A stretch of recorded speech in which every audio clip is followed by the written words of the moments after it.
constat sur les projets de la ville d'Évreux ou la politique de la ville d'Évreux.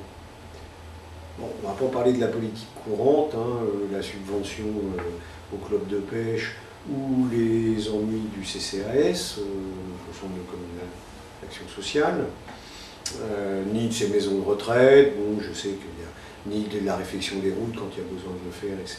Je sais que c'est très lourd à décider. Ça, c'est un peu le quotidien. C'est de la gestion technique, c'est de la perspective, etc. Qu'est-ce qu'on peut demander à un politique? Pour moi, vis-à-vis de mon travail et mon parcours, un politique, c'est celui qui va essayer de définir une vision d'avenir. Je ne suis pas du tout d'accord avec lui, mais j'ai beaucoup aimé les débuts de Georges Frêche. Complètement délirant, mais il a supporté un projet pour sa ville. Alors après, quand on y va, on aime ou on n'aime pas. Mais au moins, je comprends pourquoi une partie de la population adore son maire. Et qui lui permet quelques boutades ou quelques remontrances du Parti socialiste. Évreux, pour moi, l'après-Plaisance, la fin aussi les dernières années du mandat de maire Plaisance, il n'y a pas de projet. Pour moi, je ne vois rien. J'ai peur, j'ai envie de m'en aller de la ville, c'est ce que je ferai d'ailleurs dans quelques années, dans 2-3 ans, parce que je ne vois rien aboutir. Je ne comprends pas, je n'arrive pas à saisir quelle politique est au service de quoi. Quel projet, qu'est-ce qui va me faire sortir moi le soir?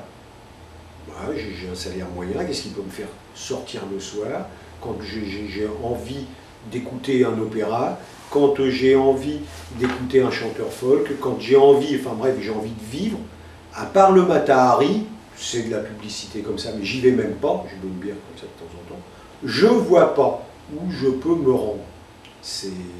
Je trouve Évreux d'une tristesse, et j'allais dire très stéréotypé. C'est Noël, on met des guirlandes, c'est la fête de fraternité, on met des tentes blanches, c'est le 14 juillet, on fait des feux d'artifice.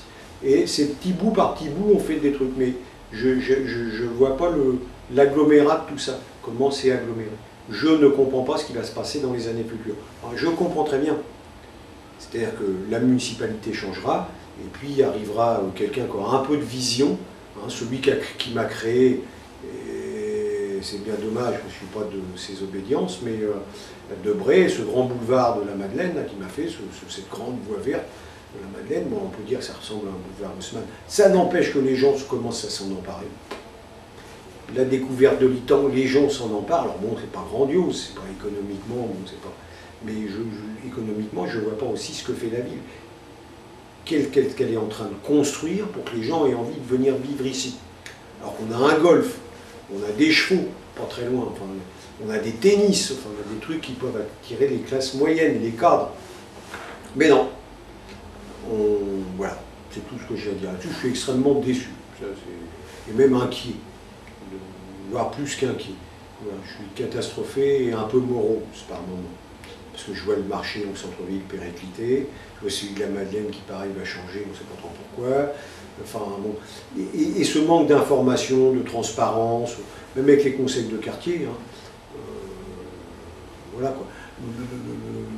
L'eau, Évreux est une ville d'eau, hein, je disais tout à l'heure, les piscines, elles sont sales, la piscine à Madeleine, elle est sale, des tout petits bassins pour une petite ville, c'est étriqué, voilà, la pensée politique d'Évreux est étriquée, comme ces piscines.